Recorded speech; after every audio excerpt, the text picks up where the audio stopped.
Good morning, જય શ્રી કૃષ્ણ, જય સ્વામિનારાયણ. વિદ્યાર્થી મિત્રો, આજે આપણે પ્રકરણ 16 એક નવું ચેપ્ટર શરૂ કરવા જઈ રહ્યા છીએ, ભણવા જઈ રહ્યા છીએ, જેનું નામ છે પ્રકાશ. પ્રકાશ એટલે શું આપણે ખબર જ છે બધાને, પણ કોઈ પણ વસ્તુ આપણને સામે લીધે દેખાય છે. કોઈ પણ વસ્તુ આપણે જોઈએ છે, તમે મને જુઓ છો, ક્લાસમાં બેઠા હો તો તમને જો બેઠા હો તો ટૂંક સમયમાં તમે ક્લાસમાં આવી જશો. તો આ બધી વસ્તુઓ તમારા ઘરની આજુબાજુ, તમારી આજુબાજુ બધી વસ્તુ આપણને દેખાય છે. ટીવી છે, ટીવી જોઈ શકીએ છીએ. ટેબલ ઉપર કોઈ વસ્તુ પડી છે, વસ્તુ જોઈ શકીએ છીએ. ચોપડીમાં વાંચી શકીએ છીએ. આ બધું આપણે જોઈ શકીએ છીએ. શું કામ?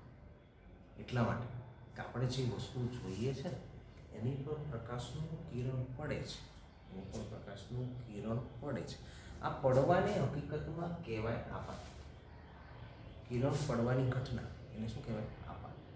એ કિરણ પડે, કિરણ પડીને પાછું ફેંકાય, એ પાછું ફેંકાઈને આપણી આંખમાં પ્રવેશે ત્યારે આપણે તે વસ્તુને જોઈ શકીએ છીએ. તે વસ્તુને શું કરી શકીએ છીએ? જોઈ શકીએ છીએ. દાખલા તરીકે અરીસો છે, તો અરીસાની સામે તમે ઊભા રહેશો તો તમે આપણે અરીસામાં સામે ઊભા રહીએ તો આપણે આપણું મોઢું જોઈ શકીએ, આપણે આપણને જોઈ શકીએ છીએ. પણ માનો કે અરીસાથી તમે સહેજ આમ ખસી જાઓ, અરીસાની સહેજ આમ ખસી જાઓ તો તમે અરીસામાં તમને નહીં જોઈ શકો, પણ બીજી વસ્તુ અરીસામાં તમને દેખાશે. બીજી વસ્તુ અરીસામાં તમને દેખાશે કે જ્યાં તમારી નજર અરીસામાં પડે અને પડીને પાછી ફેંકાઈને જ્યાં કેન્દ્રિત થશે એ વસ્તુ તમને દેખાશે. બરાબર? આવો અનુભવ તમે બધો કર્યો છે. એટલે આપણે જ્યારે કોઈ પણ વસ્તુને જોઈએ છીએ ત્યારે આપણે એ વસ્તુ પરથી પાછા ફેંકાઈને આવતા પ્રકાશના કિરણો આપણી આંખમાં પ્રવેશે છે, પરિણામે તે વસ્તુને આપણે જોઈ શકીએ છીએ. તમને ઘણા બધા અનુભવ થયો છે કે ઘણી વખત રાત્રે અંધારું હોય અને અચાનક લાઇટ વહી જાય. રૂમમાં બેઠા બેઠા તમે લેસન કરતા હો, બરાબર, અને અચાનક લાઇટ વહી જાય એટલે શું થાય? કઈ વસ્તુ દેખાતી બંધ થઈ જાય, બધી વસ્તુ દેખાતી બંધ થઈ જાય. પછી આપણે શું કરીએ છીએ કે ટોર્ચ ગોતવાનો પ્રયત્ન કરીએ, મોબાઈલ ગોતવાનો પ્રયત્ન કરીએ છીએ ને, કારણ કે આપણે તરત પ્રકાશ જોઈએ છે, કારણ કે વસ્તુ કોઈ દેખાતી નથી. અને ઘરની બહાર તમે નીકળવાનો પ્રયત્ન કરો તો આપણે શું કરીએ છીએ? આમાં હાથ રાખીએ જેથી કરીને દિવાલ સાથે કે બીજી કોઈ વસ્તુ સાથે આપણે અથડાઈ ન જઈએ, કારણ કે વસ્તુમાંથી કોઈ પ્રકાશના કિરણો પાછા ફેંકાઈને આપણી આંખમાં પ્રવેશતા નથી, માટે તે વસ્તુને આપણે જોઈ શકતા નથી. બરાબર? એટલે જે વસ્તુ આપણને વસ્તુ શાના લીધે દેખાય છે? તો વસ્તુ આના લીધે જ દેખાય છે. અંધારા ઓરડાનો તમે અનુભવ કર્યો જ છે. તમને ખબર જ છે કે જ્યારે અંધારા ઓરડાની અંદર પ્રકાશનું કિરણ આપાત થઈ જાય અને એ પછી આપણી આંખમાં પ્રવેશે, જેવી લાઇટ આવશે એટલે બધી વસ્તુ દેખાવા મળશે. જેવી લાઇટ આવશે એટલે બધી વસ્તુ દેખાવા મળશે, કારણ કે એમાંથી આપાત થયેલા પ્રકાશના કિરણો પરાવર્તન પામે. પાછું ફેંકાવું એટલે પરાવર્તન પામે. પાછું ફેંકાવું એટલે પરાવર્તન પામીને એ પ્રકાશનું કિરણ આપણી આંખમાં પ્રવેશે છે, માટે તે વસ્તુને આપણે જોઈ શકીએ છીએ. બરાબર? તમારી ચોપડીની અંદર ઘણી બધી પ્રવૃત્તિ આપી છે કે એક ટોર્ચ લેવાની, એક દાંતિયો લેવાનો, દાંતિયાની આજુબાજુ સેલો ટેપ મારી દેવાની અને દાંતિયાનો એક જ જે ભાગ છે બે દાંતા વચ્ચે એ ખુલ્લો રાખવાનો. ત્યાંથી ટોર્ચ છે એ સામે અરીસો રાખીને અરીસા પરથી પસાર કરીને દાંતિયાના વચ્ચેના ભાગમાંથી પ્રકાશ પસાર કરીને અરીસામાં આપાત કરવી. અને અરીસામાં આપાત થયેલ અરીસાનો પ્રકાશ છે એ પરાવર્તન પામીને બીજી બાજુ જશે, કારણ કે તે આપણે પ્રકાશના પરાવર્તનની ચોક્કસ ઘટનાનો અભ્યાસ ત્યાં તમને કરવા આવ્યો છે. બરાબર? એટલે કાસ્કાની આજુબાજુ સેલો ટેપ વીંટાળી દેવાની, વ્હાઇટ નહીં લેવાની. બરાબર? કાગળ વીંટાળીને સેલો ટેપ પણ તમે વીંટાળી શકો. અને પછી વચ્ચેના ભાગમાંથી છે એ જગ્યા ખાલી રાખવાની, એટલે બે ભાગમાં તમારે સેલો ટેપ વીંટાળવાની અને વચ્ચેના ભાગમાં અરીસો રાખીને વચ્ચેના ભાગમાંથી ટોર્ચથી પ્રકાશ પસાર કરો એટલે પ્રકાશનું એક કિરણ છે, પ્રકાશનો એટલા ભાગ છે એ આપાત થઈ પરાવર્તન પામશે. પરાવર્તન પામશે ત્યારે તમે એનું ચોક્કસ કયા માર્ગે જાય છે, કયા માર્ગે પરાવર્તન પામશે એ તમને ચોક્કસ એનો માર્ગ દેખાશે, કારણ કે પ્રકાશના કિરણનું પાછું ફેંકાય છે અને પાછા ફેંકાવાની જે ઘટના છે એને પરાવર્તન કહેવાય. પાછા ફેંકાવાની જે ઘટના છે એને શું કહેવાય? પરાવર્તન. પ્રકાશનું કિરણ કોઈ વસ્તુ ઉપર પડે, પ્રકાશનું કોઈ કિરણ કોઈ વસ્તુ ઉપર પડે તો એને કહેવાય આપાત. આપાત થયું અને એ આપાત થઈને પાછું ફેંકાય, એ પાછા ફેંકાવાની ઘટનાને પરાવર્તન કહેવાય અને એ જે કિરણ છે એને પરાવર્તિત કિરણ તરીકે ઓળખવામાં આવે છે. બરાબર. તો અહીંયા પ્રકાશના પરાવર્તનના નિયમો છે. અહીંયા એક આકૃતિ આપી છે. આ જે ભાગ છે, ઉપરનો ભાગ છે, એ અરીસો છે. આ અરીસો, અહીંયાથી એક પ્રકાશનું કિરણ આ એક કોઈ બિંદુ છે જેને હું P નામ આપું, તો P બિંદુ પર કોઈ પ્રકાશનું કિરણ પડે છે. P બિંદુ પર કોઈ પ્રકાશનું કિરણ પડે તો જે કિરણ પ્રકાશનું P બિંદુ ઉપર પડ્યું તે કિરણને આપાત કિરણ તરીકે ઓળખવામાં આવે છે. તે કિરણને આપાત કિરણ તરીકે ઓળખવામાં આવે છે. તો અહીંયા આ અરીસો છે એ અરીસો આ રીતે રાખેલો છે, એટલે કે સમતલ છે. જે બિંદુ પાસે પ્રકાશનું કિરણ પડે છે તે બિંદુથી આ અરીસાને એક લંબ રેખા એટલે લંબ રેખાખંડ એટલે તો કે જે બે વસ્તુ વચ્ચેનો ખૂણો તમને યાદ છે ને, લઘુ કોણ, ગુરુ કોણ, કાટકોણ, ખૂણાના 3 પ્રકાર. એમાંથી જે બે વસ્તુ વચ્ચેનો ખૂણો 90 અંશનો બને. 90. આપણા ઘરની દિવાલો છે ને, દિવાલોમાં કોઈ પણ બે દિવાલ વચ્ચેનો ખૂણો તમે જોજો 90 અંશનો હશે. તો અહીંયા બે વસ્તુ વચ્ચેનો જે ખૂણો 90 અંશનો હોય એને કાટકોણ કહેવાય. અને કાટકોણમાં એક વસ્તુ બીજી વસ્તુ સાથે લંબ હશે. એક વસ્તુ બીજી વસ્તુ સાથે લંબ હશે. દાખલા તરીકે આ બોર્ડની આ ધાર છે ને આ ધાર છે, તો આ બંને આધારને આધાર એકબીજાને લંબ કહેવાય. બંને કહેવાય એકબીજાને લંબ કહેવાય. તો અહીંયા એક અરીસાની સમતલ સપાટી થઈ. અરીસાની કેવી સપાટી થઈ? સમતલ સપાટી. એ સમતલ સપાટી આગળ P બિંદુએ એક લંબ રેખાખંડ દોરવામાં આવે, જેથી કરીને આ લંબ રેખાખંડ અને આપાત કિરણ બંને P બિંદુ આગળ ભેગા થયેલા આપણને દેખાય. હવે અહીંયાથી પ્રકાશનું કિરણ અરીસામાંથી પાછું ફેંકાશે. આ પાછા ફેંકાવાની ઘટનાને પરાવર્તન કહેવાય અને જે કિરણ પાછું ફેંકાય છે તેને પરાવર્તિત કિરણ તરીકે ઓળખવામાં આવે છે. જે કિરણ પાછું ફેંકાય છે એને પરાવર્તિત કિરણ તરીકે ઓળખવામાં આવે છે. એટલે અહીંયા આપણે બે શબ્દો, આપાત કિરણ અને પરાવર્તિત કિરણ. બરાબર. ત્રીજો એક શબ્દ સમજી લીધો, લંબ. ત્રીજો એક શબ્દ લંબ પણ દોરી લીધો. હવે અહીં આપણે જોઈએ કે આ લંબ અને આપાત કિરણ વચ્ચે એક ખૂણો બને છે. લંબ અને આપાત કિરણ વચ્ચે એક ખૂણો બને છે.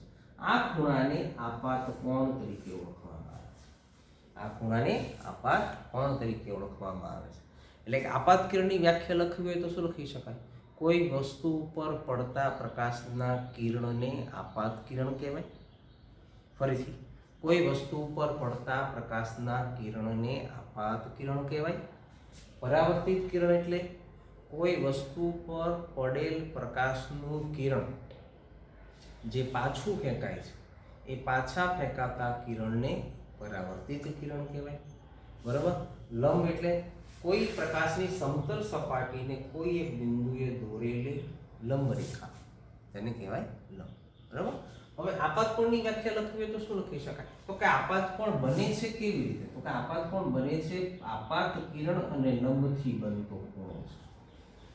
એટલે કે આપાત કિરણ અને લંબ વડે બનતા ખૂણાને આપાત કોણ કહેવાય. ફરીથી, આપાત કિરણ અને લંબ વડે બનતા ખૂણાને, વચ્ચેના ખૂણાને શું કહેવાય? આપાત કોણ. તો એવી રીતે પરાવર્તન કોણ એટલે શું? તો કે પરાવર્તિત કિરણ અને લંબ વચ્ચે બનતા ખૂણાને પરાવર્તન કોણ તરીકે ઓળખવામાં આવે છે. ફરીથી, પરાવર્તિત કિરણ અને લંબ વચ્ચે બનતા ખૂણાને પરાવર્તન કોણ તરીકે ઓળખવામાં આવે છે. બરાબર. તો અહીંયા 3 વસ્તુ થઈ આપણી. આપાત કિરણ, 5 વસ્તુ: આપાત કિરણ, પરાવર્તિત કિરણ, લંબ, આપાત કોણ, પરાવર્તન કોણ. અને આ છે અરીસો. પરિણામે મેં લેક્ચર સમજાવતા પહેલા કીધું કે અરીસાની સામે આપણે ઊભા રહીશું તો આપણો ચહેરો આપણે દેખાશું અરીસાની. પણ આપણે સહેજ આમ ખસી જશું તો અહીંયા કંઈક લંબ બની ગયું. અરીસાની સામે શું બની ગયું? લંબ. આપણે આ બાજુ ખસી ગયા તો આપણી અને અરીસા વચ્ચે જે ખૂણો, આપણી અને લંબ વચ્ચે જે ખૂણો બન્યો એને આપાત કોણ કહેવાય. પછી અરીસાની સામેથી તમને, અરીસામાં જોતા જે વસ્તુ તમને સામેથી દેખાશે, તમને તમારી જાતને નહીં જોઈ શકો. બીજી વસ્તુ જો દેખાશે તો બીજી વસ્તુને લંબ વચ્ચે જે ખૂણો બન્યો એને પરાવર્તન કોણ કહેવાય. બરાબર. ફરી પાછું તમે ઓલી બાજુ જતા રહેશો તો તમને આ બાજુ કોઈ બીજી વસ્તુ દેખાશે. તો આપણી આંખમાંથી નીકળતા પ્રકાશના કિરણો અરીસામાં પરાવર્તન પામે છે અને આપાત થાય છે. આપાત થઈને પરાવર્તન પામી અને કોઈ વસ્તુ ઉપર કેન્દ્રિત થાય છે. બરાબર. માટે આપણે બીજી વસ્તુને જોઈશું. તમે જેટલા દૂર ખસશો ને એટલી વસ્તુ તમને કંઈક બીજી દેખાશે. નજીક આવશો તો બીજી વસ્તુ દેખાશે. સામે આવશો તો તમે તમારી જાતને જોઈ શકશો. આ બાજુ જશો તો તમને સામેની કોઈ બીજી વસ્તુ દેખાશે. આ બાજુ જશો તો સામેની કોઈ બીજી વસ્તુ દેખાશે. પણ એ જ વસ્તુ દેખાશે કે જે તમે અરીસા સાથે જેટલો આપાત કોણ બનાવ્યો હશે એટલા જ પરાવર્તન કોણે રહેલી વસ્તુ તમને દેખાશે. તમે અરીસાની સામે ઊભા રહીને લંબ સાથે જેટલાનો આપાત કોણ બનાવ્યો હશે એટલા જ પરાવર્તન કોણે જે વસ્તુ અરીસાની સામે હશે એ જ તમને દેખાશે. દાખલા તરીકે અહીંયા તમે આપાત કોણ 30 નો લીધો, આપાત કોણ 30 નો બને તે રીતે તમે અરીસાની સામે ઊભા છો તો સામે પરાવર્તન કોણ 30 નો થતો હશે એવી જ વસ્તુ તમને સામે દેખાશે. બરાબર. પરાવર્તન આપાત કોણ 45 નો રાખીને તમે ક્યાંક ઊભા હશો તો સામે પરાવર્તન કોણ 45 ના પરાવર્તન કોણે રહેલી વસ્તુ જ તમને દેખાશે, બીજી કોઈ વસ્તુ દેખાશે નહીં. એટલે સમતલ અરીસા માટે એટલું કહી શકાય કે સમતલ અરીસા માટે આપાત કોણ અને પરાવર્તન કોણ હંમેશને માટે સમાન છે. આપાત કોણ, પરાવર્તન કોણ અને બંને હંમેશને માટે કેવા સરખા. તમે સામે ઊભા રહેશો તો તમારો આપાત કોણ 0 થઈ જશે અને પરાવર્તન કોણ 0 થઈ જશે. એટલે જે તમે દેખાવ સહેજ ખસી ગયા તો તમે જેટલો આપાત કોણ માનો કે 30 નો બનાવ્યો છે તો સામે 30 ના પરાવર્તન કોણે રહેલી વસ્તુ તમને દેખાશે. તમે ખૂણો વધારીને 180 કરી નાખ્યો, સોરી 75 કરી નાખ્યો તો સામે 75 ના પરાવર્તન કોણે રહેલી જ વસ્તુ તમને દેખાશે, બીજી વસ્તુ નહીં દેખાય. અરીસાની સામે એક્ઝેક્ટ સામે રહેલી વસ્તુ તમને નહીં દેખાય. બરોબર. અરીસો મોટો હશે તો શક્યતા છે બધું દેખાય, પણ જેટલો નાનો અરીસો આ બધા નિયમો ત્યાં મોટા અરીસા માટે પણ કામ કરે, નાના અરીસા માટે પણ તે કામ કરે છે. બરાબર. તો આ થયો પરાવર્તન કોણનો પહેલો નિયમ, પરાવર્તનનો પહેલો નિયમ. બીજો નિયમ છે કે આપાત કિરણ, પરાવર્તિત કિરણ અને આપાત બિંદુ, આ જે બિંદુ છે એને કહેવાય આપાત બિંદુ. આપાત બિંદુએ દોરેલો લંબ, એટલે કે આ બિંદુ પાસે ત્રણ વસ્તુ ભેગી થાય છે. પહેલું આપાત કિરણ ભેગું થાય છે, બીજું પરાવર્તિત કિરણ ભેગું થાય છે અને ત્રીજું આ બિંદુએ લંબ દોરેલો છે. તો ત્રણેય વસ્તુ એક જ સમતલમાં હોય છે, ક્યારે જુદા જુદા સમતલમાં હોતી નથી. કારણ કે અરીસો એ પણ જમીન ઉપર છે, આપણે પણ જમીન ઉપર છીએ અને બીજી વસ્તુ પણ જમીન ઉપર છે. તો આપણી આંખમાંથી પસાર થતું પ્રકાશનું કિરણ જે બિંદુએ આપાત થશે, બરાબર, આ જ રીતે આપાત થતું હોય એક જ સમતલમાં, એક જ રેખા, તો જે સમતલમાં આપાત થશે એ સમતલમાં પરાવર્તન પામશે. એટલે આપણું આપાત કિરણ અરીસામાં જે બિંદુએ આપાત કિરણ આપાત થયું ત્યાંથી પરાવર્તન પામશે તો પરાવર્તિત કિરણ, આ બધા જ એક જ સમતલ. પછી તમે અરીસાની નીચે જશો થોડો તો સમતલ બદલાઈ જશે, પણ ત્રણેય હોય એક જ સમતલ. અરીસાથી ઉપર જોશો તો પણ સમતલ ઊંચું હોઈ જશે, તો પણ દેખાય બધું એક જ સમતલ. બરાબર. સમતલ એટલે એક સરખી સપાટી પર આવેલી વસ્તુ. આ બધી વસ્તુઓ એક જ સમતલમાં જોવા મળે છે, ક્યારે જુદા જુદા સમતલમાં જોવા મળતી નથી. એટલે કે આપાત કિરણ, પરાવર્તિત કિરણ, આપાત બિંદુએ દોરેલો લંબ એક જ સમતલમાં હંમેશા માટે હોય છે. આ થયા પરાવર્તનના બે નિયમો. આ પરાવર્તનના બે નિયમો 9મા ધોરણમાં ભણશો તો આના જ છે, 10મા ધોરણમાં ભણશો તો પણ આના જ છે. ક્યાંય કોઈ નિયમો બદલાતા નથી. બરાબર.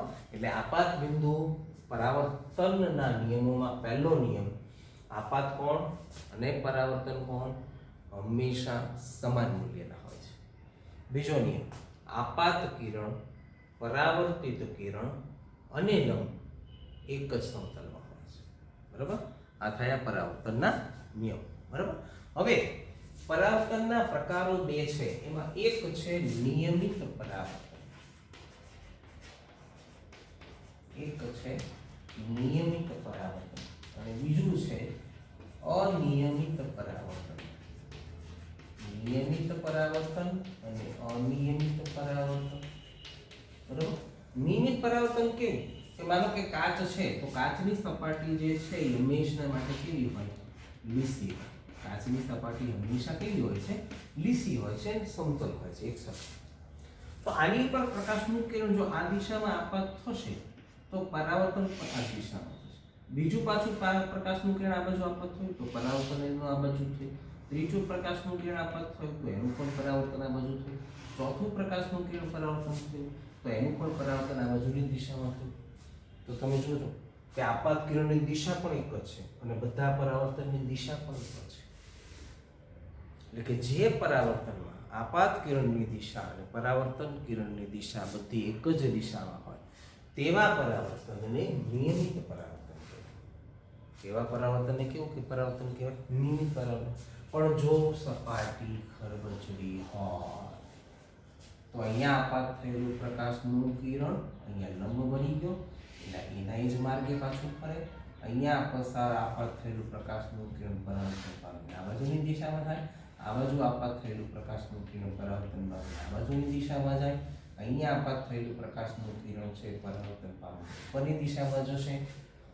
તો આપાત કિરણની દિશા બદલાઈ ગઈ, પરાવર્તન કિરણની દિશા બદલાઈ. એટલે કે એવી કોઈ સપાટી કે જે ખરબચડી હોય, એવી કોઈ સપાટી કે ખરબચડી હોય ત્યાં થતું પરાવર્તન છે એ અનિયમિત પરાવર્તન છે. કેવું પરાવર્તન છે? અનિયમિત. એટલે કે નિયમિત પરાવર્તન એટલે શું?